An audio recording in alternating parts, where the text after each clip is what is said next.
UConn head coach Randy Edsall. Huskies are 2-8 overall, 0-6 in the American Athletic Conference. Huskies were idle last week. They're back in action this Saturday. They'll be facing ECU at Pratt & Whitney Stadium in East Hartford, noon Eastern on ESPN3. Coach, thanks so much for joining us on the call. If you just get your thoughts on your open week and on the upcoming matchup with East Carolina, please. Well, we're going to play a really good East Carolina team who's really hot right now. It scored 93 points in the last 2 games. It's thrown for over 1,000 yards, 10 touchdowns. So, we're going to have our work cut out for us. They're playing well, and we're coming off a bye, and we're able to get a little bit healthy and get some rest and be ready to go here for the last 2 games. Take questions for Coach Randy Edsall, please. Star 1 on your telephone keypad to join the queue. We'll go to Chris Vanini with The Athletic. Hey, Randy, I wanted to ask you about, so in recruiting, obviously coaches are not allowed to talk publicly about recruits, and it's been the case for a long time. Do you like that rule? Do you think it'd be an issue if coaches could talk about recruits? Do you have any thoughts on that? Yeah, I wish they would scale back on recruiting. I think we're hurting young people. I don't think we should be talking about them. I don't think we should be offering kids scholarships in 9th and 10th grade. And again, there's just a lot of things with recruiting that's, to me, they wonder why kids have issues, and you have people pulling scholarships and offering scholarships, and they can't commit. So I think recruiting is a big-time mess that somebody needs to take a look at and really cut it back and try to do what's right, because when university presidents and athletic directors and people allow their coaches in all sports to, most especially football, go out and throw offers out there, but then a kid can't, it's a non-committable offer. What are we teaching the kids, and what kind of integrity do we have as institutions? So, no, I don't think we should. I don't think we should be talking about recruits. I think we should let these kids be young kids, let them develop. And we shouldn't be offering kids and talking about kids until, after they sign, because to me, the recruiting is just a total mess right now. I know a couple of years ago they made it so coaches could retweet recruits and stuff like that. I take it you are not a fan of that? No, I mean, again, what are we teaching? It's to me, it's recruiting has gotten way out of whack and way out of hand and everything else. And in our sport, especially in football,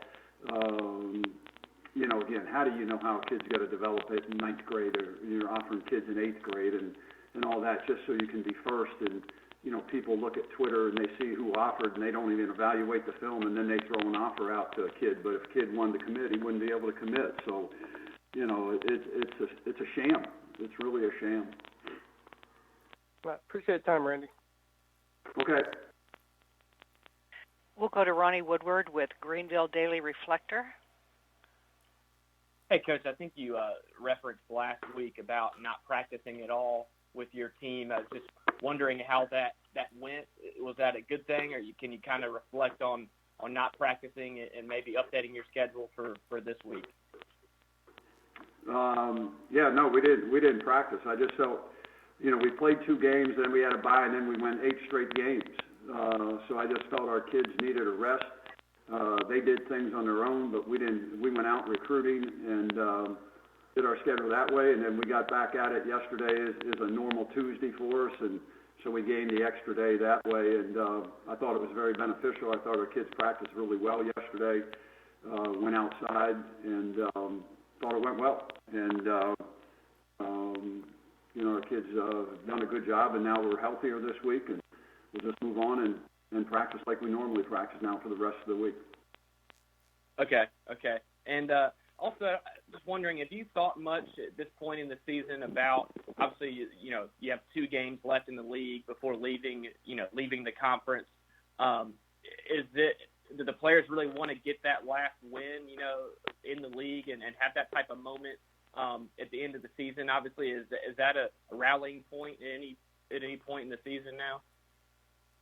No, I mean, for us, we haven't focused on anything but trying to play our best each and every game and trying to do what we have to do to win in each and every game, and that that's not changing, now. That's been our approach all along.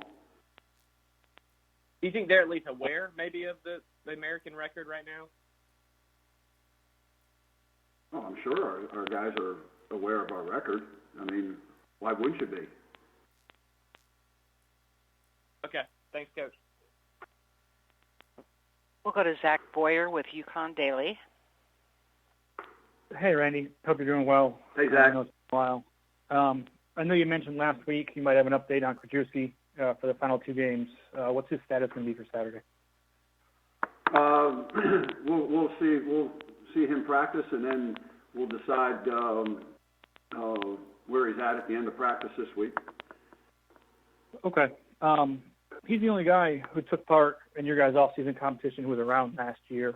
What were some of the things that you guys were hoping to see from him then, and then what does he have to do, assuming he gets healthy, to make himself potentially the guy going into next year? Who's that? With Steve. Well, again, it's just like anybody else. You go out there and you practice, and they demonstrate what they can do. And I think, again, he went in and did some good things against Central Florida. It was unfortunate